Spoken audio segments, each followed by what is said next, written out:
Ram Ram everybody, स्वागत है सभी का वेदांत एकेडमी इंदौर और अंकुरण इंस्टीट्यूट के डिजिटल प्लेटफॉर्म पर। हम लोग डिस्कस कर रहे थे प्रीवियस ईयर के क्वेश्चंस, जिसमें 18 फरवरी का फर्स्ट पार्ट हम डिस्कस कर चुके हैं। आप लोगों से एक रिक्वेस्ट और है, साइंस अभी हम लोगों ने स्टार्ट किया है, तो आप जिन साइंस के ग्रुप्स में हैं या आप जिन लोगों से जुड़े हैं, इसे आप शेयर करेंगे तो उन लोगों के पास भी ये इन्फॉर्मेशन पहुंच जाएगी। क्योंकि अभी हमारे पास जो स्टूडेंट्स हैं ज़्यादातर वो मैथ्स बैकग्राउंड से हैं, और साइंस में जो नॉन बायो के क्वेश्चंस हैं वो मैथ्स बैकग्राउंड वाले स्टूडेंट्स के लिए भी हैं। जो 7 टॉपिक आप लोगों के साइंस के हैं, आप उन टॉपिक्स को देखें और उसके क्वेश्चंस आप इसमें कर सकते हैं। तो हम स्टार्ट करते हैं क्वेश्चन डिस्कस करना। 30 तक क्वेश्चन हम कर चुके हैं इस पेपर के, 31 से हमें स्टार्ट करना है। तो कोशिश करते हैं सीधे 31 पर ही हम पहुँचें। 31st क्वेश्चन से हमें डिस्कस करना है 28। जो लास्ट क्वेश्चन हमने डिस्कस किया था पिछले पेपर में वो था लंबाई की एसआई यूनिट क्या है, वो है मीटर। ये लास्ट क्वेश्चन हमने डिस्कस किया था। अब इसके आगे हमें क्वेश्चन डिस्कस करना है। तो सबसे पहला क्वेश्चन 31st क्वेश्चन, यदि कोई विद्यार्थी सही साक्ष्यों का उपयोग करके तार्किक संबंध बनाकर किसी प्रयोग में पूर्व सूचना देने में सक्षम है तो वह निम्न में सक्षम है। मतलब वो क्या कर रहा है, क्या बना रहा है, तार्किक संबंध बना रहा है और प्रयोग में पूर्व सूचना वो दे रहा है। जो ऑब्जेक्ट लिखा होता है, तार्किक संबंध बनाकर वो पूर्व सूचना दे रहा है, इसे क्या कहा जाएगा। वो निष्कर्ष निकाल कर दे रहा है, अवलोकन कर रहा है। अवलोकन तो नहीं कर रहा है क्योंकि उसने तार्किक संबंध स्थापित कर लिए हैं, और तार्किक संबंध का मतलब है कि वो उसके बारे में क्या बता रहा है, ठीक ठाक वो बता रहा है। अवलोकन तो वो उसका नहीं कर रहा है क्योंकि करके तार्किक संबंध बना लिए हैं। सूचना दे रहा है, वो प्रयोग कर रहा है, नहीं, अभी तो प्रयोग के पूर्व सूचना दी है। स्पष्टीकरण दे रहा है, नहीं, वो बता रहा है निष्कर्ष तो मैं। वो तार्किक संबंध, यदि कोई विद्यार्थी सही साक्ष्य, और साक्ष्य भी कैसे हैं, सही है, उनके आधार पर तर्कों के बाद वो क्या बताएगा, वो उसका निष्कर्ष बताएगा, प्रयोग पूर्व सूचना वो देगा, उसे कहा जाता है निष्कर्ष। अब चले हम आगे नेक्स्ट क्वेश्चन की तरफ। अगला प्रश्न हमसे बोल रहा है खनिज तेल क्या होते हैं। खनिज तेल क्या होते हैं, आंसर सभी लोगों को पता है, मिक्सचर ऑफ हाइड्रोकार्बन्स होते हैं। हाइड्रोकार्बन्स क्या होते हैं, हाइड्रोकार्बन्स होते हैं जिसमें H, हाइड्रोजन, कार्बन और ऑक्सीजन तीनों पाए जाते हैं, उन्हें कहा जाता है हाइड्रोकार्बन्स। ये हाइड्रोकार्बन्स होते हैं जिसमें लो से हाई तक पाए जाते हैं, जिसमें हाई में कैरोसिन पहुंच जाता है, डीजल पहुंच जाता है, फिर चारकोल वगैरह और आगे पहुंच जाते हैं। जो डामर वगैरह निकाला जाता है वो हाई कार्बन में पहुंच जाते हैं।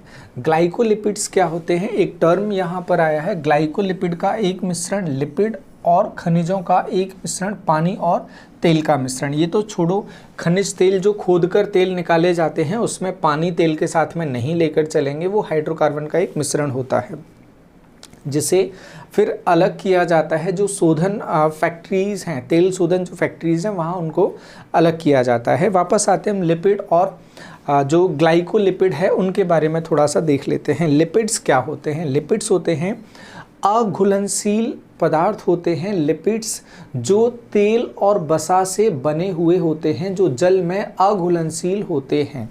वापस से सुनना, ये अघुलनशील पदार्थ होते हैं जो वसा और तेल से बने होते हैं, जल में नहीं घुलते हैं। और बॉडी में कहाँ पर मिलते हैं, तो बॉडी में मिलेंगे ये लिपिड्स। कहाँ से स्रावित होते हैं, यकृत से, यकृत से स्रावित होते हैं। अगर ग्लाइकोलिपिड की बात की जाएगी तो ग्लाइकोलिपिड में ऐसे लिपिड्स जिनमें सहसंयोजक कोवैलेंट बॉन्ड पाया जाता है, सहसंयोजक बंध पाया जाता है, उन्हें कहा जाता है ग्लाइकोलिपिड्स। सामान्यतः उन्हें ग्लाइकोलिपिड्स कहा जाता है। अब ये किसके लिए सहायक, ये कोशिका झिल्ली में पाए जाते हैं, और कोशिका झिल्ली में पाए जाने के साथ में ये ऊतकों के निर्माण में सहायक होते हैं। ऊतकों के निर्माण में ये सहायक होते हैं, टिश्यूज़ के फॉर्मेशन में ये सहायक होते हैं।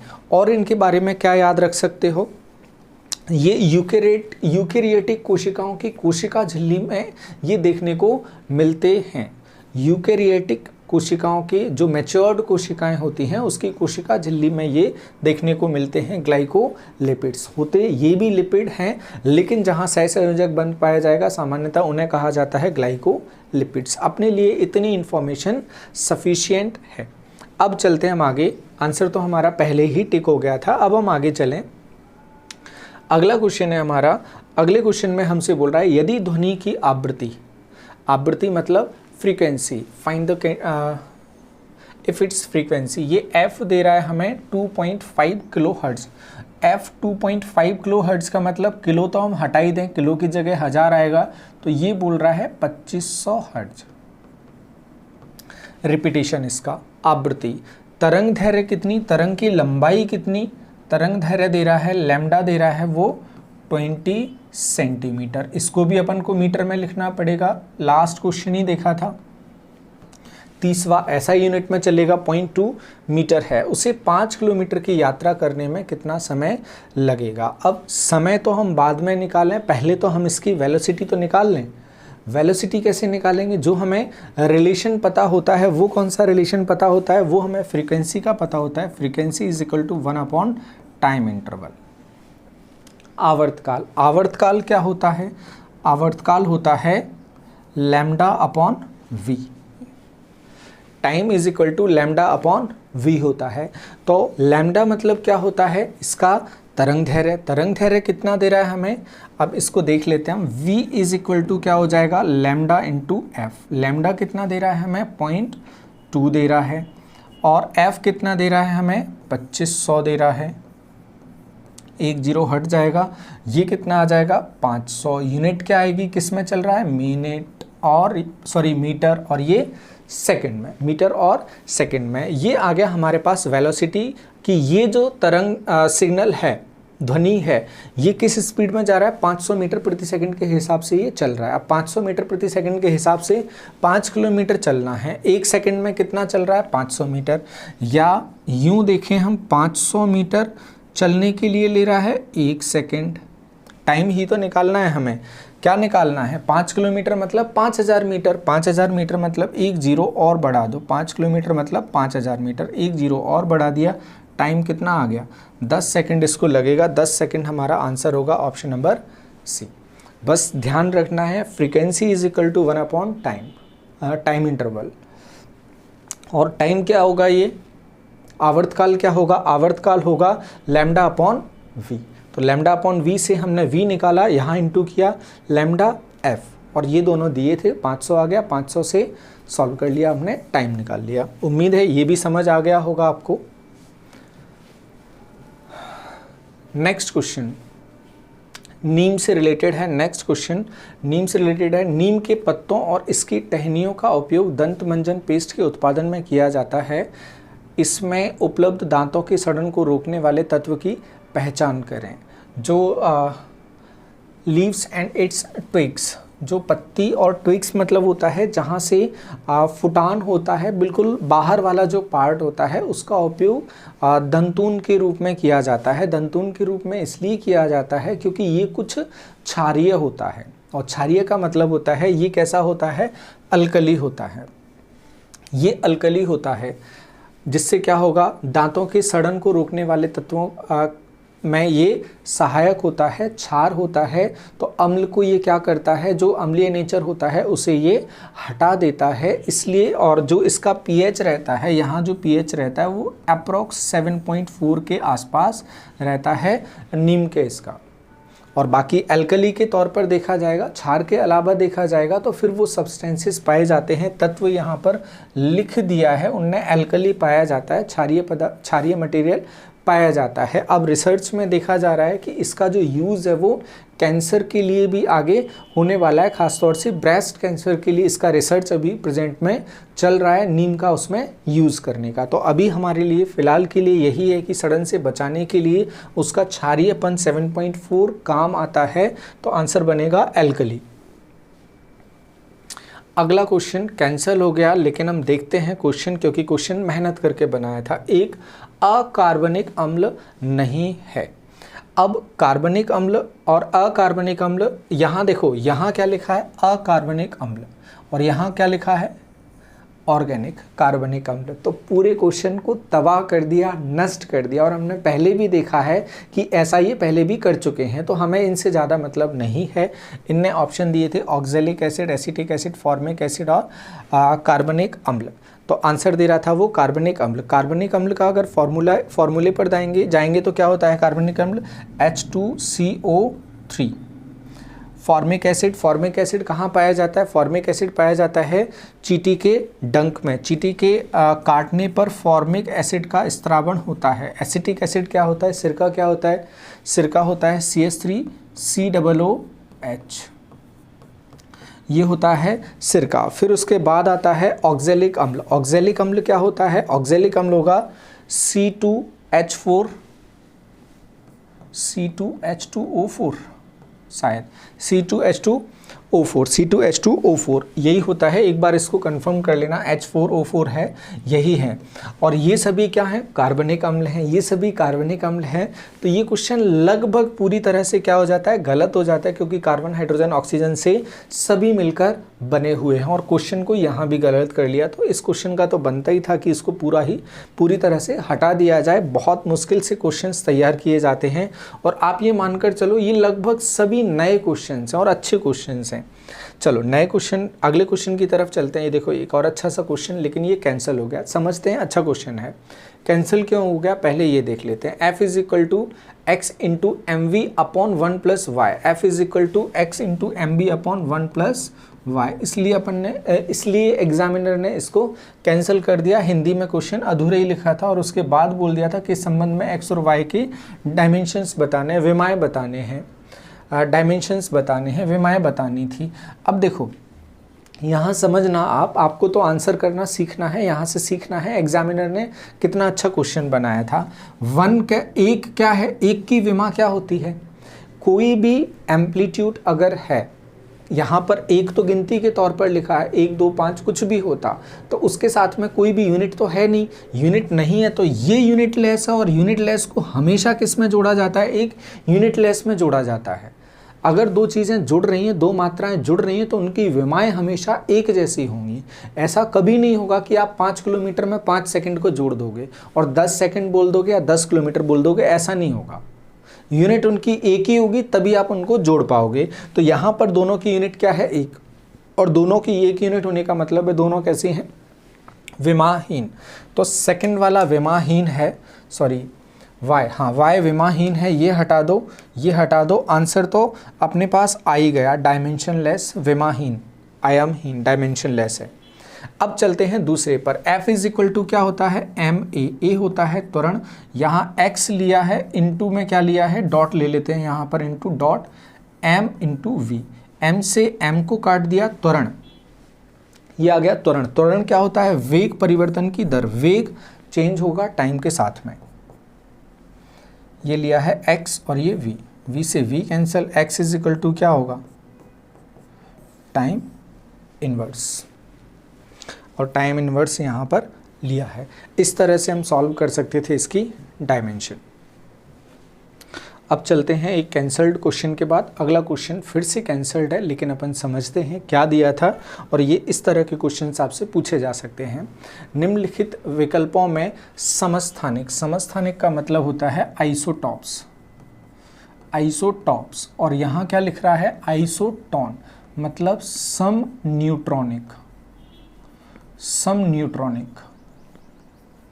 इसका क्वेश्चन वो दे रहा है। इंग्लिश में कुछ पूछ रहा है, हिंदी में कुछ पूछ रहा है, इसलिए वो कैंसिल ही हो गया। किसी को समझ में नहीं आया क्या पूछ रहा है। यहाँ बस समझना, समस्थानिक का मतलब होता है यहाँ जो नंबर लिखा है, नंबर ऑफ प्रोटॉन्स या Z, परमाणु क्रमांक उनके बराबर हो। परमाणु क्रमांक क्या होता है? उसमें किसी भी तत्व में प्रोटॉनों की संख्या को परमाणु क्रमांक या Z से प्रदर्शित किया जाता है।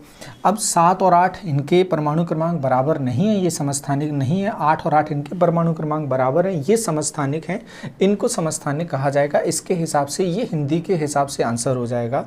फिर अब देखते हैं हम आइसोटोन, सम न्यूट्रॉनिक। सम न्यूट्रॉनिक का पता चलता है जो 15 जो बाहर लिखा होता है उसमें न्यूट्रॉन और प्रोटॉन की संख्या होती है, और नीचे क्या होती है? प्रोटॉन की संख्या। ये होती है ऊपर न्यूट्रॉन प्लस प्रोटॉन और नीचे होती है प्रोटॉन। आप देखो इसमें से इसको घटा दोगे तो क्या बचेगा, न्यूट्रॉन। तो अगर इसमें न्यूट्रॉन का पता करना है, 15 और 7 का अंतर कितना होगा, 8। 16 और 8 का अंतर कितना होगा, 8। दोनों में न्यूट्रॉन कितने हैं, 8। तो ये क्या कहलाएंगे, सम न्यूट्रॉनिक कहलाएंगे, न्यूट्रॉनों की संख्या समान है। तो इंग्लिश के हिसाब से आंसर होगा ये इंग्लिश के हिसाब से आंसर होगा। अब आइसोटॉप का जो सबसे ज़्यादा एग्जाम्पल पूछा जाता है आइसोटॉप्स का, ये तो यहाँ पर है, हाइड्रोजन का पूछा जाता है, हाइड्रोजन, ड्यूटेरियम और ट्राइटियम। ये रेडियो सक्रिय समस्थानिक कहा जाता है हाइड्रोजन का। जब भार परमाणु क्रमांक से भार जब या न्यूट्रॉनों की संख्या 1.5 गुने से ज़्यादा हो जाती है तो वो जो नाभिक होता है उसमें से वो डिके शुरू हो जाता है, बॉन्डिंग नहीं हो पाती है, वही रेडियो सक्रियता का बेस कहा जाता है। 1.5 गुने से ज़्यादा जब संख्या हो जाती है न्यूट्रॉनों की। तो यहाँ न्यूट्रॉनों की संख्या कितनी होती, प्रोटॉन के लगभग बराबर होनी थी, लेकिन प्रोटॉन से क्या हो गई, वो डबल हो गई, न्यूट्रॉन प्लस प्रोटॉन। तो न्यूट्रॉनों की संख्या, तो भार जो नाभिक होगा उसमें इनके समाने के चांसेस क्या हो जाएंगे, कम हो जाएंगे, इसलिए वहाँ से डिके स्टार्ट हो जाता है। वो कभी क्वेश्चन आएगा तो वहाँ डिस्कस करेंगे। तो ये क्वेश्चन पूछा जाता है हाइड्रोजन, ड्यूटेरियम और ट्राइटियम, 1 यहाँ लिया जाता है। उम्मीद है ये क्वेश्चन भी आपको समझ आ गया, जो वो पूछना चाहता था वो अपन ने देख लिया और आसपास की चीज़ें हमने डिस्कस कर लिया। अब ऐसा कुछ क्वेश्चन देगा तो हम बता देंगे, उनने इंग्लिश के हिसाब से आंसर दे दिया था। नेक्स्ट क्वेश्चन भी कैंसिल हुआ क्वेश्चन है, हम देख लेते हैं। जो भी रीजन हो इसका निम्न में से कौन सा कथन सत्य है। छेप मतलब होता है थ्रस्ट। थ्रस्ट क्या होता है, थ्रस्ट होता है T is equal to V dm/dt। ये dm/dt है change in mass according to time into velocity, या ये mv की तरह दिख रहा है। mv क्या होता है, p is equal to mv, वो संवेग होता है। तो संवेग तो नहीं है ये, क्योंकि मास में change with respect to time वो देख रहा है, इसे कहा जाता है थ्रस्ट। इसका जनरली यूज़ किया जाता है, संवेग आप देखते हैं चलती हुई वस्तुओं में वेग जिनमें है उनके लिए यूज़ किया जाता है, और सामान्यतः हेलीकॉप्टर, हवाई जहाज वगैरह जो उड़ते हैं उनके लिए हम संवेग में परिवर्तन देखते हैं, वो संवेग की वजह से चलते हैं। तो वहाँ पर एग्जैक्ट टर्म जो यूज़ किया जाना चाहिए वो होता है थ्रस्ट, कि जितना मास बाहर निकला उतना ही थ्रस्ट उसके ऊपर, फोर्स इसके ऊपर पड़ेगा, और वो लंबवत पड़ता है, जिससे हवाई जहाज, हेलीकॉप्टर, रॉकेट वगैरह, खासतौर से रॉकेट, हेलीकॉप्टर तो पंख की वजह से उड़ता है। तो ये होगा उसका क्या रीज़न, कि जो फ्यूल बाहर निकल रहा है वो उस पर लंबवत प्रेशर डाल रहा है, तो जो थ्रस्ट लगता है वो लंबवत लगता है। छेप एक सतह पर सामान्य रूप से काम करने वाला बल है, ठीक है, थ्रस्ट सामान्य रूप से लंबवत काम करता है। दबाव क्षेत्रफल के प्रत्यक्ष अनुपातिक होता है। अब दाब क्या होता है, दाब प्रेशर इज इक्वल टू होता है F/A। इसे कहा जाता है एकांक क्षेत्रफल पर लगने वाले बल को दाब कहा जाता है। डेफिनेशन अगर देखी जाएगी, इसी से डेफिनेशन बन जाएगी एकांक क्षेत्रफल। एकांक क्षेत्रफल मतलब ए की जगह क्या कर दे, 1 कर दे। ए है क्षेत्रफल, ए की जगह अगर 1 कर देंगे तो P और F क्या हो जाएंगे, बराबर। अब वापस से देखना, एकांक क्षेत्रफल पर लगने वाले बल को क्या कहेंगे, अब हम दाब कहेंगे। ये डेफिनेशन हो ही गई है। A इज इक्वल टू 1 लिखोगे तो क्या आ जाएगा, P is equal to F आ जाएगा। एकांक क्षेत्रफल पर लगने वाले बल को दाब कहते हैं। ये है दबाव क्षेत्रफल के प्रत्यक्ष अनुपातिक। प्रत्यक्ष का मतलब होता है डायरेक्ट, डायरेक्टली प्रोपोर्शनल। क्या डायरेक्ट है, नहीं। जब F कांस्टेंट होगा तो P इज इक्वल टू क्या हो जाएगा, 1/A, प्रोपोर्शनल टू 1/A। व्युत्क्रमानुपाती है, समानुपाती नहीं है। ये क्या आ रहा है, गलत आ रहा है। जैसे जैसे छेप बढ़ता है दबाव कम होता जाता है, थ्रस्ट बढ़ेगा, प्रेशर कम होगा, कतई कम नहीं होगा, क्योंकि लगभग दोनों क्या चीज़ें हैं, एक ही चीज़ें हैं। ये भी लंबवत है, ये भी लंबवत है, बस ये एकांक क्षेत्रफल पर देखा जाता है। तो ये ऑप्शन क्या हो जाएगा, गलत हो जाएगा। दबाव लागू बल के विपरीत अनुपातिक होता है। जो प्रेशर है वो फोर्स के रेसिप्रोकल होता है, बिल्कुल नहीं होता। जब एकांक क्षेत्रफल होता है या क्षेत्रफल कांस्टेंट होता है तो जो फोर्स है वो दाब के कैसा है, समानुपाती है। ये भी गलत है। तो सही स्टेटमेंट कौन सा है, सिर्फ छेप एक सतह पर सामान्य रूप से काम करने वाला बल है, थ्रस्ट। लेकिन ये गलत क्यों कर दिया, कैंसल्ड। हाँ, सामान्य रूप की वजह से गलत कर दिया होगा, स्पेसिफिक है इस वजह से इसे गलत कर दिया होगा। क्योंकि सामान्य रूप से थ्रस्ट काम नहीं करता है, स्पेसिफिक कंडीशंस में, स्पेसिफिक एग्जाम्पल में इसको देखा। बाकी ये तो सीधे सीधे क्या हो रहे हैं, गलत हो रहे हैं।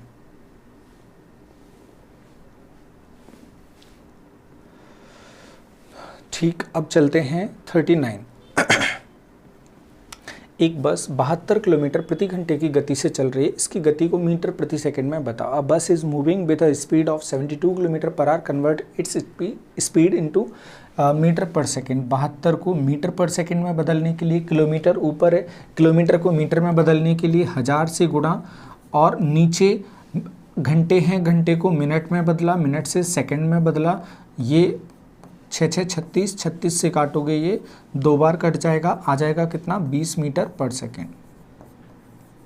अब ये क्यों गलत किया हमें भी समझ में नहीं आया। 20 मीटर पर सेकेंड और 20 मीटर पर सेकेंड वो दे भी रहा था, क्यों गलत कर दिया नहीं समझ में आया।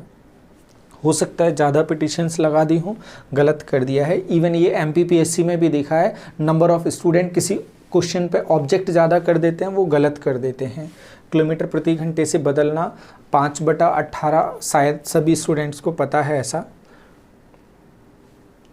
नीचे वर्णित जीवों में से कौन एक, हो सकता है हम कुछ चीज़ें मिस कर रहे हों तो वो आप लोगों को पता चल जाए, और ये पॉसिबल है।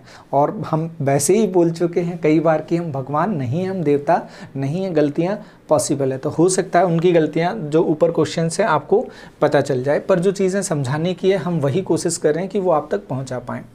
Which one of the organism mentioned below is herbivore. Herbivore मतलब होता है शाकाहारी। हर्बीवोर मतलब शाकाहारी, जो चारा घास वगैरह पर निर्भर करते हैं। शार्क जो मछली होती है वो मांसाहारी होती है, छोटी छोटी मछलियों को और जीवों को वो खा जाती है। मोर सांप वगैरह को खा जाता है, राष्ट्रीय पक्षी हमारा, तो वो मांसाहारी में आता है। मेढक, मेढक भी आपने देखा होगा, जो सबसे पहले ऑल आउट वगैरह का जो ऐड आना शुरू हुआ था, वो मेढक की तरह जीभ निकालकर मच्छरों को खाते हैं। और मच्छर क्या होते हैं, आपने बरसात के समय पर देखें, छोटी छोटी कीटों को वो खाते हैं।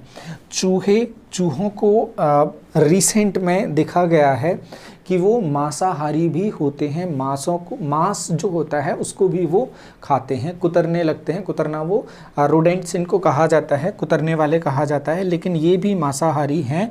और यहाँ पर इनने चूहा आंसर लिया है, जो पूरी तरह से क्या हो जाता है, गलत हो जाता है। तो यहाँ शाकाहारी का कोई भी उदाहरण नहीं है।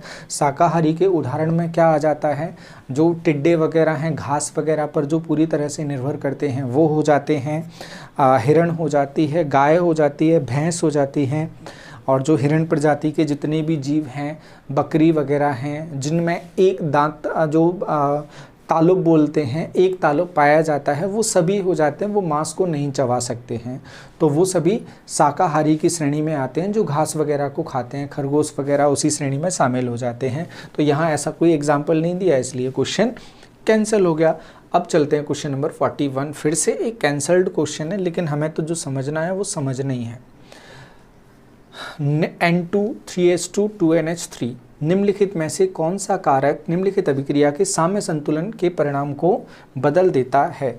कोई भी अभिक्रिया साम्य संतुलन में है, अगर साम्य अवस्था में है, उसका मतलब है कि अभिकारक से उत्पाद बनना, उत्पाद से अभिकारक बनने की जो अभिक्रिया की दर है वो कैसी है, समान है, उसी को कहा जाता है साम्य। एक भौतिक साम्य के उदाहरण से आप समझना आसान हो जाएगा समझना। जैसे एक ग्लास में या एक कटोरी में हम नमक घोलते जा रहे हैं, तो जब तक वो असंतृप्त रहेगा, असंतृप्त से मतलब है कि उसके अंदर और घोला जा सकता है, असंतृप्त विलयन उसको कहा जाता है। जैसे व्यक्ति को भूख और लगी है तो आप क्या कर सकते हो, उसे खिला सकते हो, लेकिन एक स्टेज आएगी वो संतृप्त अवस्था में चला जाएगा, वो बिल्कुल क्या हो जाएगा, फुल हो जाएगा। और किसी भी विलयन की संतृप्त अवस्था वो अवस्था होती है जब उसमें और अधिक विलेय, जो विलायक उसमें ले रहे हैं जिसमें घोला जाता है, और जो घोल रहे हैं उसे विलेय कहा जाता है, और अधिक विलेय नहीं घोल पाए तो उस अवस्था को कहा जाता है संतृप्त अवस्था। लेकिन फिर भी हमने ज़बरदस्ती डाल दिया, भरे पेट में ज़बरदस्ती ठूस दिया तो क्या हो जाती है, वॉमिटिंग हो जाती है, क्योंकि लिमिट तो उतनी है। लेकिन विलयन में क्या होता है, वो तो जीव नहीं है, वॉमिट नहीं कर सकता। वहाँ पर क्या होता है कि आपने उसमें नमक डाला, तो जो नमक के क्रिस्टल्स हैं वो वापस से जितना आपने मिलाया उतने ही क्रिस्टल क्या होंगे, सॉलिड फॉर्म में वो नीचे देखने को मिल जाएंगे। यही कहानी शक्कर की रहती है कि वो फिर नीचे तलछटी पर बैठ जाएंगे, जो घुलने की क्षमता है वो उसकी उतनी ही रहती है। वैसी ही कहानी यहाँ पर है कि यहाँ से उत्पाद से जो अभिकर्मक है, अभिकर्मक से उत्पाद अगर बना रहे हो, एक निश्चित समय तक उत्पाद बनता रहेगा, लेकिन उसके बाद फिर उत्पाद नहीं बनेगा। उत्पाद बनेगा तो, लेकिन उत्पाद से अभिकर्मक भी उसी रेट से बनेगा, तो बस वो चलते तो रहेगी लेकिन कहानी वहीं पर रुक जाएगी। इसे कहा जाता है साम्य संतुलन। साम्य संतुलन, साम्य स्थापित हो गया। अब साम्य को किससे बदला जा सकता है? साम्य को बदला जा सकता है यदि सिस्टम का टेम्परेचर चेंज कर दें। सिस्टम का टेम्परेचर चेंज करेंगे, अभिकर्मक का टेम्परेचर आप बढ़ा दो, जो अभिक्रिया कर रहे हैं उनका टेम्परेचर यदि आप बढ़ा दोगे तो फिर क्या होगा, जो अभिक्रिया है वो आगे की तरफ क्या होगी, विस्थापित हो जाएगी। जो अभिक्रिया है वो आगे की तरफ विस्थापित हो जाएगी। फिर उसके बाद आप प्रेशर बढ़ा दो, अभिकर्मकों पर प्रेशर बढ़ा दो, तो प्रेशर बढ़ाओगे तो अभिक्रिया की जो दर है, जो अभिक्रिया है वो फॉरवर्ड रिएक्शन बढ़ जाएगी। फिर उसके बाद सांद्रता, यहाँ यदि हम सांद्रता बढ़ा देंगे, क्योंकि सांद्रता बराबर होने की वजह से क्या स्थापित हो गया, साम्य स्थापित हो गया। यदि हम सांद्रता ही चेंज कर दें, इसकी सांद्रता बढ़ा दें, इसकी सांद्रता बढ़ाएंगे तो भी फॉरवर्ड रिएक्शन बढ़ जाएगी। तो ताप, दाब और सांद्रता तीनों ऐसे कारक हैं जो साम्य को विस्थापित कर देते हैं। ये आप मेंशन और नोट करके रखेंगे। तो यहाँ पर क्या ले रहा है, बारीक चूर्ण लोहे उत्प्रेरक का उपयोग नहीं, N2 गैस के दबाव में कमी कर सकता है, अभिक्रिया के तापमान में वृद्धि बिल्कुल कर सकता है, अभिकर्मकों की सांद्रता में वृद्धि बदल देगा। ये तीनों ही बदल देंगे, ये तीनों बदल देंगे, हटाना ही पड़ेगा। तापमान में वृद्धि दे रहा है, अभिकर्मकों की सांद्रता बदल दो तो भी हो जाएगा, दाब में चेंज कर दो तो भी हो जाएगा। तो इस हिसाब से ये क्वेश्चन क्या हो जाएगा, गलत हो जाएगा। मल्टीपल आंसर्स दे रहे हैं, ताप, दाब और सांद्रता तीनों से परिवर्तन आ जाता है। Which of the following is not a part of 5E constructive model of teaching. जो टीचिंग का 5E मॉडल है, आपने सुना हो अच्छी बात है, नहीं सुना हो तो 5E मॉडल के जो एलिमेंट्स हैं वो हम एक एक करके लिख लेते हैं। सबसे पहले आता है एंगेज,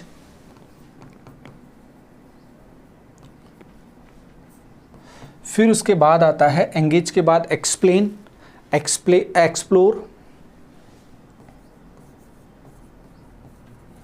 एक्सप्लेन,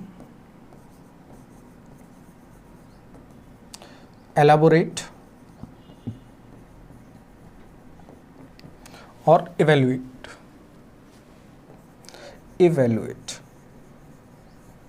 इवेल्युएशन तो लास्ट में करना ही पड़ेगा। अब एक एक करके हम डिस्कस करते हैं, एक एक करके देखेंगे। सबसे पहले आता है एंगेज। ये तो हो गया, इसमें आपको दिख रहा होगा, एनहेंस नहीं दिख रहा है। एंगेज सबसे पहला है, एलाबोरेट 4th स्टेज पर आता है, एक्सप्लेन 3rd स्टेज पर आता है। तो हम एक एक करके इनको समझे। 5E मॉडल है क्या, टीचिंग का जो मॉडल है, संरचनावादी कंस्ट्रक्टिव मॉडल है। कंस्ट्रक्टिव मॉडल में क्या होता है, सबसे पहले बात की जाती है एंगेज की। एंगेज मतलब होता है बच्चे को एंगेज करने से मतलब होगा उसका जो पास्ट नॉलेज है वो देखा जाएगा, पास्ट नॉलेज को जगाया जाएगा, उसके पास्ट नॉलेज में उसको भेजा जाता है। तो चेक पास्ट नॉलेज, ये आ जाता है फर्स्ट स्टेज। सेकंड स्टेज पर हम पहुंचे। सेकंड स्टेज हमसे बोल रहा है एक्सप्लोर करना। एक्सप्लोर करने में बच्चे को जब हम एक्सप्लोर करते हैं, बढ़ाते हैं, तो वहाँ उसे हम नए टॉपिक से इंट्रोड्यूस करते हैं, नए टॉपिक के पास में ले जाते हैं, वहाँ हम न्यू टॉपिक के पास में ले जाते हैं। ये न्यू टॉपिक हो जाता है, ये पास्ट नॉलेज से रिलेटेड स्टेज हो जाते हैं, ये न्यू टॉपिक हो जाएगा। और न्यू टॉपिक अगर आएगा तो फिर हमें क्या करना पड़ेगा, बच्चे को उस टॉपिक को एक्सप्लेन करना पड़ेगा। एक्सप्लेन करने में पूरा ये हम मान सकते हैं, यहाँ उसको क्या देना पड़ेगा, नॉलेज देना पड़ेगा, न्यू नॉलेज देना पड़ेगा, सब कुछ समझाना पड़ेगा, एक्सप्लेन करना पड़ेगा। जब आप एक्सप्लेन करेंगे तो बच्चा क्या करेगा, उसे सीखेगा। बच्चा जब उसे सीखेगा, उसे नॉलेज होगा, उसे बोध होगा, ज्ञान का उसे बोध होगा तो वो क्या करेगा, उसका अनुप्रयोग करेगा, अप्लाई करेगा। मतलब ये आ जाती है एलाबोरेट स्टेज। जब वो उसे अप्लाई करेगा, अप्लाई या एप्लीकेशन, अप्लाई करेगा तो क्या होगी, उसको प्रॉब्लम होगी तो क्या बनेगा, उसके क्वेश्चंस बनेंगे। तो इन क्वेश्चंस के आंसर भी किस स्टेज में पहुंच जाते हैं, एलाबोरेट स्टेज में। बच्चा उसे अप्लाई करता है, प्रैक्टिकल प्रॉब्लम्स उसको आती हैं तो उसके क्वेश्चन आंसर्स भी एलाबोरेट स्टेज में पहुंच जाते हैं और वो अप्लाई करना सीख जाता है। अगर वो अप्लाई करना सीख गया है तो क्या करें, फिर उसको इवेल्युएशन कर लें। उसका इवेल्युएशन हम कैसा कर सकते हैं, फॉर्मल और इनफॉर्मल दोनों कर सकते हैं। इनफॉर्मल भी कर सकते हैं, औपचारिक और अनौपचारिक किसी भी तरह से हम उसका इवेल्युएशन कर सकते हैं। फॉर्मल आप बच्चे को उठाकर पूछ लें या बोल दें कि ये टॉपिक पढ़ा है, ये पढ़ के आना, मैं इसके पूछ लूँगा या टेस्ट ले लूँगा। टेस्ट लेना फॉर्मल हो जाएगा, पूछ लेना इनफॉर्मल में शामिल हो जाएगा। तो किसी भी तरह से इवेल्युएशन किया जा सकता है। ये हो जाता है इसका 5E मॉडल, जिसमें इन्हेंस और बेहतर करना शामिल नहीं होता है। आ जाते हैं जल्दी से नेक्स्ट क्वेश्चन पर। अगला प्रश्न हमसे बोल रहा है, नेक्स्ट क्वेश्चन देखो, नेक्स्ट क्वेश्चन हमसे बोल रहा है निम्नलिखित में से कौन सी एक अच्छी पाठ्यपुस्तक की विशेषता नहीं है। एक बहुत अच्छी बुक है, उसकी विशेषता नहीं है। यह एक चरण के पूरे पाठ्यक्रम को सम्मिलित कर सकती है, बिल्कुल कर सकती है। कई सारे टॉपिक्स हैं, एक बुक में स्टार्ट होते हैं और उसी में वो कंप्लीट हो जाते हैं। ये उसकी विशेषता में शामिल होता है। यह ज्ञान के हस्तांतरण के लिए एक तैयार उत्पाद है। ऐसा नहीं होता है कि एक तैयार उत्पाद के तौर पर देखा जाता है कि मतलब इसको किसी भी चीज़ की ज़रूरत नहीं है, ये अपने आप में क्या हो जाती है, पूरी हो जाती है कि ये बस ये आप पढ़ लोगे, ज्ञान का हस्तांतरण पूरा हो जाएगा। लेक्चर की आपको ज़रूरत, एक्सप्लेन करने की आपको ज़रूरत, सिद्धांत वगैरह को समझाने की ज़रूरत नहीं होगी। तो पुस्तक की विशेषता में हम इसको नहीं मानते कि ये ज्ञान के हस्तांतरण के लिए तैयार है, तुम इसको माथे पे लगा और हो गया ट्रांसफ़र, वैसा नहीं है। यह एक संयमी या आत्मसम्मिलित नहीं होना चाहिए, आत्मसम्मिलित या सम्मिलित नहीं होना चाहिए। इससे यहाँ पर मतलब है कि बुक ऐसी नहीं होनी चाहिए जो स्वयं मतलब सब कुछ यही है, इससे बाहर कुछ भी नहीं है, इसके अलावा कुछ भी नहीं है, ऐसा तो पॉसिबल है भी नहीं। और उसी बात को बता रहा है पाठ्यपुस्तक की विशेषता जो नहीं है वो आंसर देखना है, जबकि ये उसकी विशेषता में शामिल होता है, इसलिए अपना आंसर नहीं बनेगा। आत्मसम्मिलित नहीं होनी चाहिए कोई भी बुक, कहने के हिसाब से यूँ तो हो भी नहीं सकती। यह एक पूरे वर्ष के लिए आवश्यक नहीं हो सकती। अगर हम देखें तो किसी भी बुक को हम अकेले बोलें कि ये पूरे वर्ष के लिए आवश्यक हो जाएगी तो वैसा भी नहीं है, तो उसके बारे में वैसा भी नहीं कहा जा सकता। ये भी बिल्कुल ठीक स्टेटमेंट है, ये भी ठीक स्टेटमेंट है। यह एक चरण के पाठ्यक्रम में सम्मिलित नहीं कर सकती है, चरण के पूरे पाठ्यक्रम को एक बुक में नहीं डाल सकते। तो तीनों ऑप्शन सही है। ज्ञान के हस्तांतरण के लिए तैयार उत्पाद है, ऐसा नहीं होता है, उसमें बहुत सारी चीज़ों की ज़रूरत पड़ती है, इसलिए जो सेकंड ऑप्शन है वो विशेषता गलत है, यही अपना आंसर बनेगा। अच्छा क्वेश्चन है, तैयार किया हुआ क्वेश्चन है, कॉपी पेस्ट नहीं है। उच्च प्राथमिक स्तर पर 5, 6, 7 के छात्रों के लिए शिक्षण के लिए निम्नलिखित में से कौन से उद्देश्य सही हैं। तो 5, 6, 7 खासतौर से 6, 7, 8 के बच्चों को तार्किक शक्ति के विकास की ओर धकेला जाता है। जो स्कूली नॉलेज स्टार्ट होता है, तार्किक का बहुत अच्छा उदाहरण आपको देखने को मिलेगा कि जो विज्ञान की कक्षाएं स्टार्ट होती हैं, विज्ञान और सामाजिक विज्ञान को अलग किया जाता है, जो गणित है उससे अलग विषय देखने को मिलते हैं। पर्यावरण हालांकि तीसरे से देखने को मिलता है, लेकिन बाकी भी जो विज्ञान के विषय हैं वो 6 क्लास से आपको देखने को मिलते हैं। तो 6, 7, 8 जहाँ पर आ जाएंगे वहाँ पर बोला जाएगा कि हम बच्चे को तर्क के लिए तैयार कर रहे हैं, वहाँ तमाम प्रमेय वगैरह पढ़ाना हम उसे स्टार्ट कर देते हैं। तो नियम, अवधारणा और सिद्धांतों की समझ का विकास करना उस तरह से नहीं जिस तरह से यहाँ पर बोला जा रहा है कि उन्हीं पर फोकस किया जाएगा। हाँ, उसकी तर्क शक्ति का जरूर विकास किया जाएगा, बच्चे को तर्क के आधार पर सोचना, या जो बच्चा है उसका जो आधार है वो वैज्ञानिक बनाने का प्रयास जरूर किया जाएगा, सोचने के लिए, खोजी बनाने के लिए, अन्वेषण के लिए। व्यवहारिक दृष्टिकोण का विकास करना ठीक है, बिल्कुल करते हैं अपन, और व्यवहारिक का तो और पहले से स्टार्ट कर दिया जाता है। वैज्ञानिक साहित्य पढ़ने में रुचि का विकास, ये तो कुछ भी नहीं है, उसको वैज्ञानिक सोच वाला बनाना है। तो बेहतर ऑप्शन क्या है, development of power of reasoning, तार्किक आधार या वैज्ञानिक सोच। नेक्स्ट हम चलें, अगला question, merry go round, Hindola. Hindola ये होता है, हिंडोला झूला होता है। हिंडोला, पहले हिंडोला को ही बता देते हैं फिर क्वेश्चन पढ़ते हैं। हिंडोला झूला होता है, आप मेले में जाते हैं, आप देखते हैं एक सर्कुलर सा झूला होता है, सर्कुलर सा झूला होता है। इस झूले में चारों तरफ घोड़े टंगे होते हैं जो रस्सियों से प्रॉपर बंधे होते हैं, पोल्स वगैरह लिए या बड़े बड़े सरिये लिए उनसे बंधे होते हैं। और जब ये चलता है, यूं बहुत तेज चलता है, ये झूले बाहर की तरफ आके यूं घूमते हैं, यूं घूमते हैं। जब रेस्ट पोजीशन रहती है कुछ इस तरह से, लेकिन जब घूमते हैं तो कुछ इस तरह से आकर वो घूमते हैं, ऐसे घूमते हैं, इस तरह से घूमते हैं। उन्हें कहा जाता है हिंडोला झूला। का उदाहरण निम्नलिखित में से कौन सी वैज्ञानिक अवधारणा को छात्रों को समझाने के लिए इस्तेमाल किया जाता है? जब वो यहाँ से नीचे से बंधे होते हैं फिर वो इस तरफ को भागते हैं, इस तरफ को भागते हैं। और इस तरफ को भागने का मतलब क्या है? कौन सा बल लग रहा है? केंद्र से बाहर की तरफ बल लग रहा है, दोलन तो नहीं कर रहे हैं। दोलन का मतलब होता है यूं ही वापस आ जाना। घूर्णन का मतलब होता है यूं घूमना। आप चरखी लेते हैं, यूं घुमा देते हैं, पृथ्वी अपनी अक्ष पर घूर्णन कर रही है, ये भी नहीं है। दोलन भी नहीं है। गुरुत्व तो रहता है लेकिन वैसा नहीं बोलते। अब ये बोल रहा है सेंटीपिटल फोर्स, केंद्राभिमुख कोण, केंद्र के अभिमुख जो बल है वो लग रहा है। तो एक बल बाहर लगेगा जो बैलेंस करके रखेगा, वो अंदर की तरफ लगेगा। तो हमारा आंसर क्या हो जाएगा? केंद्राभिमुख बल। इजी क्वेश्चन था, बस यही समझना था हिंडोला होता क्या है। हिंडोला पता होता तो अपना काम भी आसानी से हो जाता, इसलिए हिंडोला पहले समझाया। क्लिनिकल थर्मोमीटर, जो क्लिनिक में थर्मोमीटर पाया जाता है वो किसके लिए काम करता है?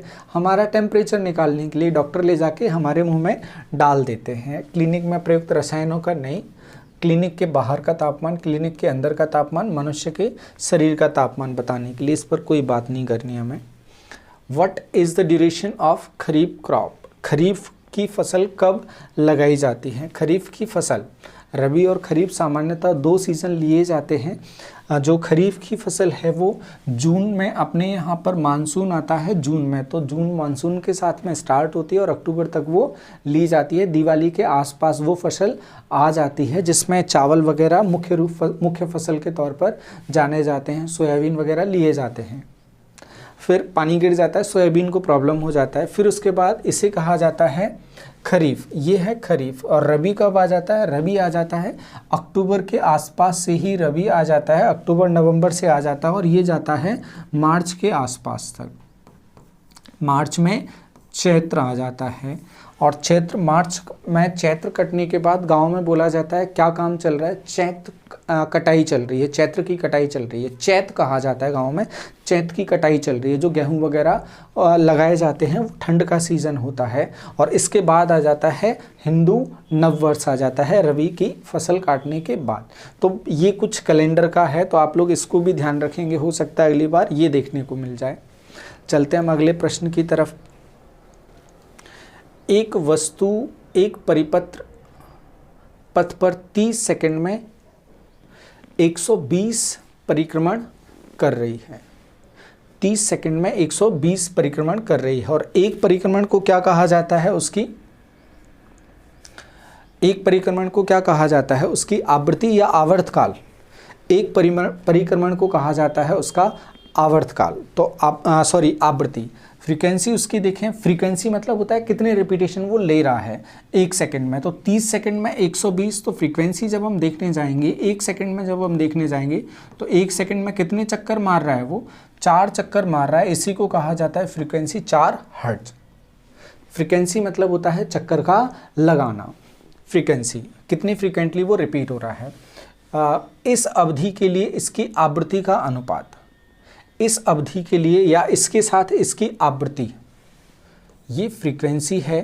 अब वो किसका किसके साथ ले रहा है ये देखना पड़ेगा। इसकी आवृत्ति का अनुपात, आवृत्ति तो हमने ले लिया, फ्रीक्वेंसी ले लिया हमने 4। इसके साथ में किसका अनुपात वो ले रहा है? किसका अनुपात ले रहा है फ्रीक्वेंसी के साथ में? टाइम इंटरवल का, अवधि। इस अवधि के लिए टाइम का फ्रीक्वेंसी टू इट्स पीरियड, ये ले लिया उसने पीरियड। टाइम क्या होगा, इससे पहले ही हमने रिलेशन लिखा है, फ्रीक्वेंसी इज इक्वल टू क्या लिखा था, 1 अपॉन टाइम। तो टाइम इज इक्वल टू क्या होगा, 1 अपॉन एफ। तो टाइम इज इक्वल टू क्या आ जाएगा, 1 अपॉन एफ।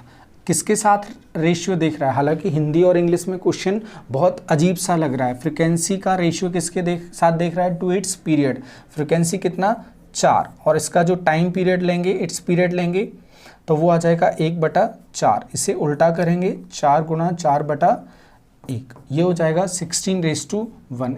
इस पर किसी ने आपत्ति नहीं लगाई, लेकिन अगर आपत्ति लगा देते तो मे बी ये क्वेश्चन कैंसिल हो जाता, क्योंकि हिंदी में उतनी बेहतर भाषा नहीं दिया। हालांकि आंसर आ रहा है इंग्लिश से, ये आ जाएगा 16⁻1। इसमें भी कुछ नहीं करना है। आवृत्ति देखा, 1 सेकंड में कितनी बार चक्कर लगा रहा है, 4 बार चक्कर लगा रहा है। टाइम इंटरवल क्या होता है, f इज इक्वल टू 1 अपॉन टी होता है, पहले यूज़ कर चुके हैं। तो t is equal to 1 upon F, 1/4। इन दोनों का रेशियो पूछ रहा है वो, ये रिक्वायर्ड वो पूछ रहा है f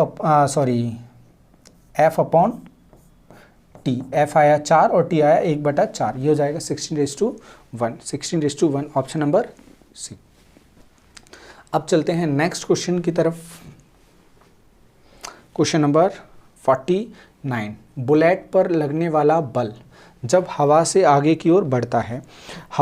हवा में बुलेट आगे बढ़ रही है, और आपको एक चीज़ बताई जा चुकी है पहले से ही कि प्रकृति में कुछ भी चीज़ है लेकिन एक फोर्स जरूर एग्जिस्टेंस में रहता है, वो उस फोर्स को कहा जाता है वो होता है गुरुत्वाकर्षण बल। दो वस्तु कहीं पर कुछ भी हैं, कितनी छोटी कितनी बड़ी हैं, लेकिन वो एक दूसरे को आकर्षित जरूर करती हैं। इसलिए ज़रूरी नहीं है कि अपोजिट जेंडर ही आकर्षित करते हैं, जो वस्तुएं हैं वो भी एक दूसरे को आकर्षित करती हैं।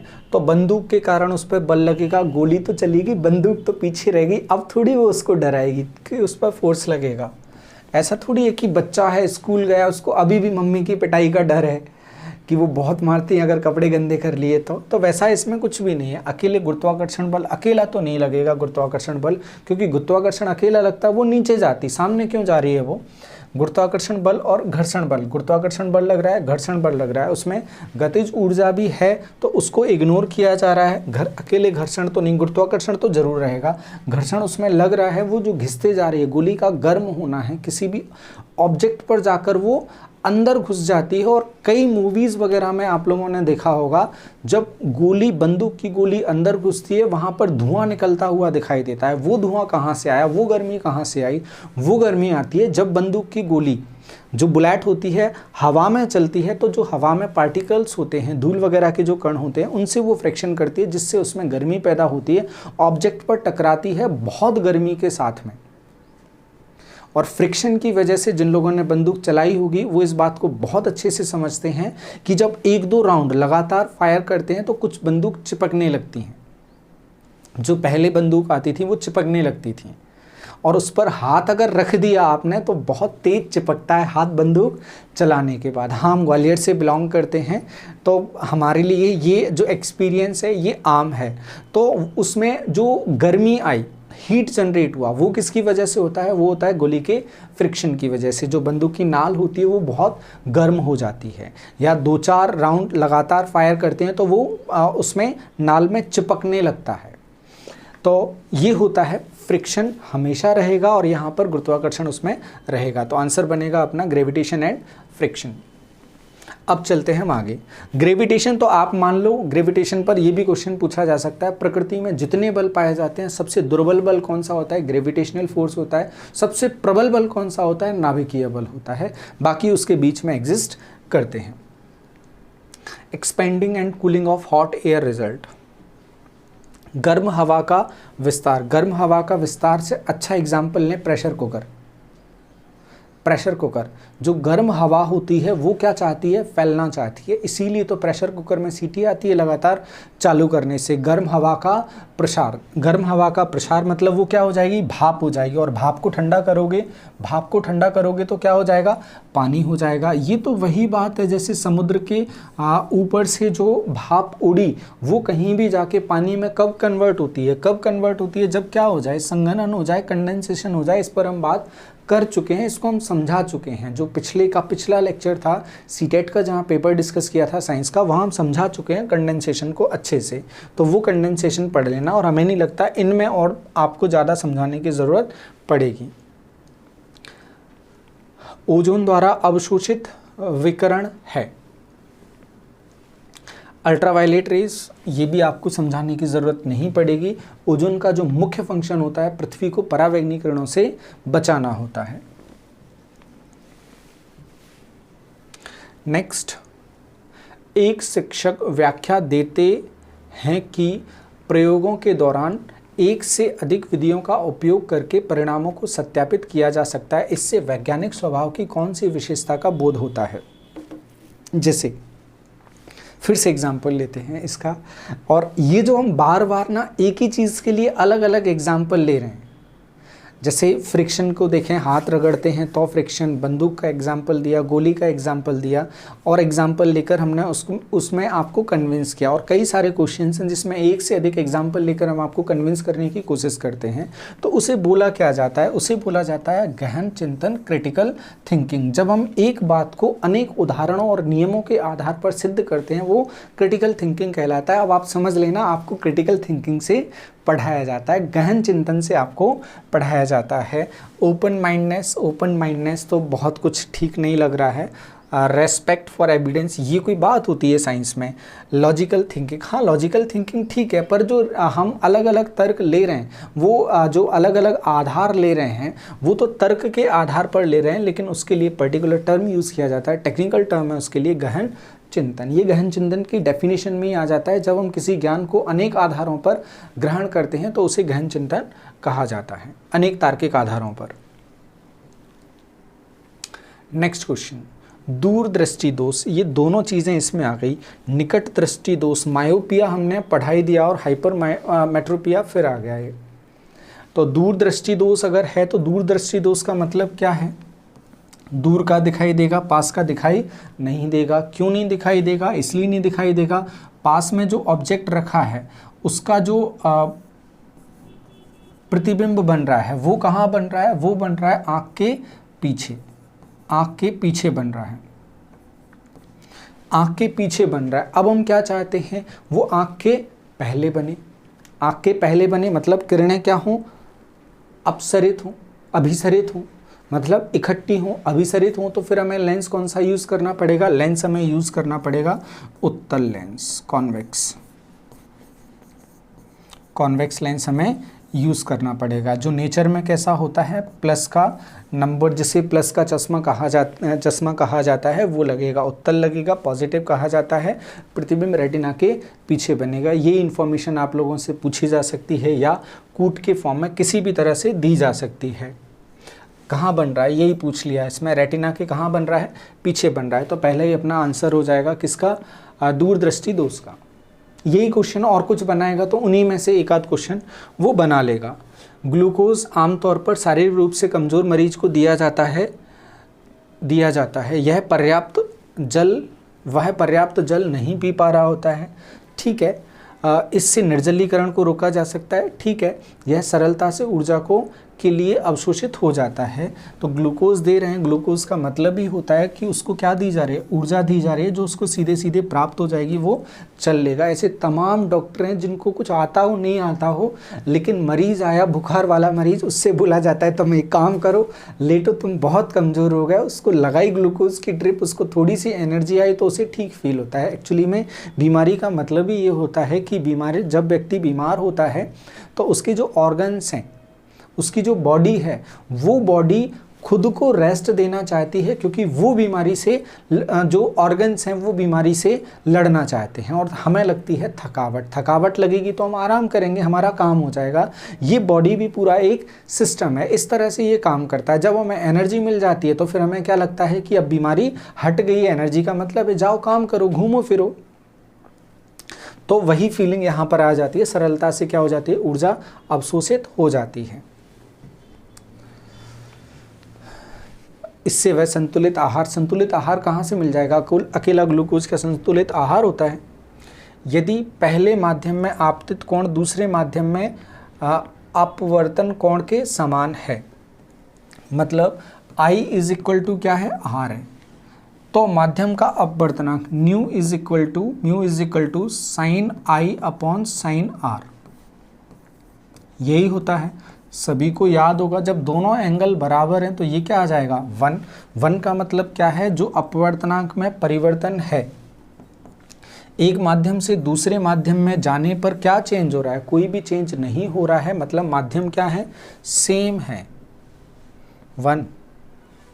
ऑप्शन नंबर 3, माध्यम में कोई भी चेंज नहीं हुआ है, इसे भाषा के रूप में यही कहा जाएगा।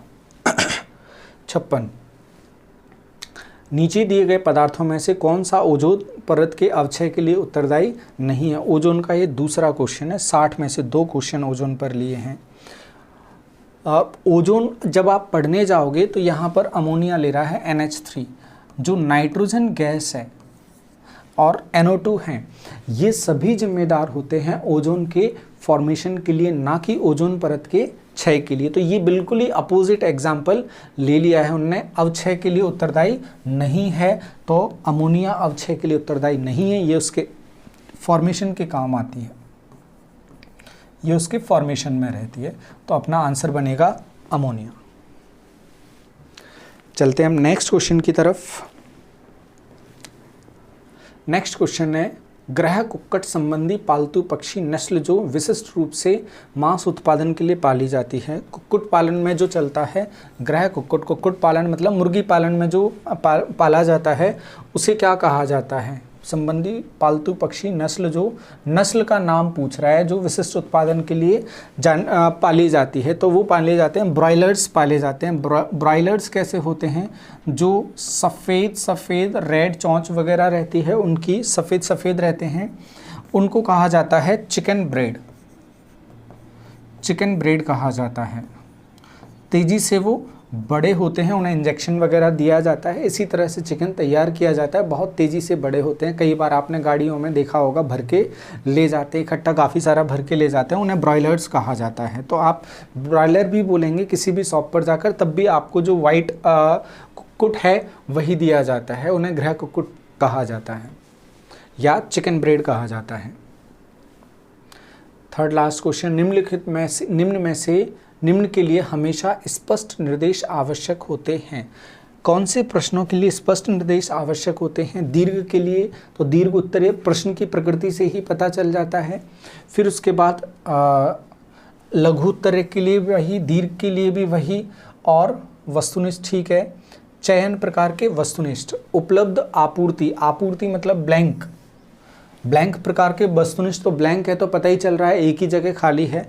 वस्तुनिष्ठ जो प्रश्न आते हैं उसके एक से अधिक उत्तर भी हो सकते हैं परसेंटेज में, जैसे यूपीएससी में सीसेट में आंसर्स के परसेंटेज में नंबर दिए जाते थे, ये लगाया तो इतने % नंबर, दूसरा ऑप्शन लगाया इतने % नंबर, इस तरह से नंबर दे सकते हैं। नीट और IITs में जो मल्टीपल आंसर्स हैं उस पर भी नंबर दिए जाते हैं। बाकी जो वनडे एग्ज़ाम है वहाँ पर एक ही ऑप्शन लिया जाता है, तो एग्जैक्ट बताना होता है करना क्या है, बहुत सारा इंस्ट्रक्शन उसके लिए देना होता है, छोड़ना है नहीं छोड़ना है, नेगेटिव मार्किंग है क्या है, तमाम चीज़ें बतानी होती हैं। तो चयन प्रकार के वस्तुनिष्ठ प्रश्न उसमें आ जाएंगे जिनके लिए स्पष्ट निर्देश आवश्यक होते हैं। टाइप ऑफ क्वेश्चंस में पढ़ोगे तो पता चल जाएगा। मछलियां पानी में रहती हैं, यह उनका प्राकृतिक क्या है? मजाक है ये क्वेश्चन तो। प्राकृतिक क्या है? जैविक शब्द प्रयोग करें उनके लिए, घर है उनका, आवास है, नेचुरल हैबिटेट है उनका।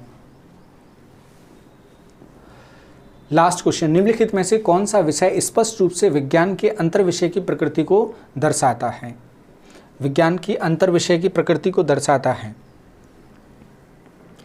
कोलाइड स्पेसिफिक किस में आ जाएगा? विलयन में आ जाता है, सिर्फ वहीं उसको पढ़ा जाता है, बाकी अंतर विषय में और कहीं से कनेक्ट करोगे आप नहीं होगा।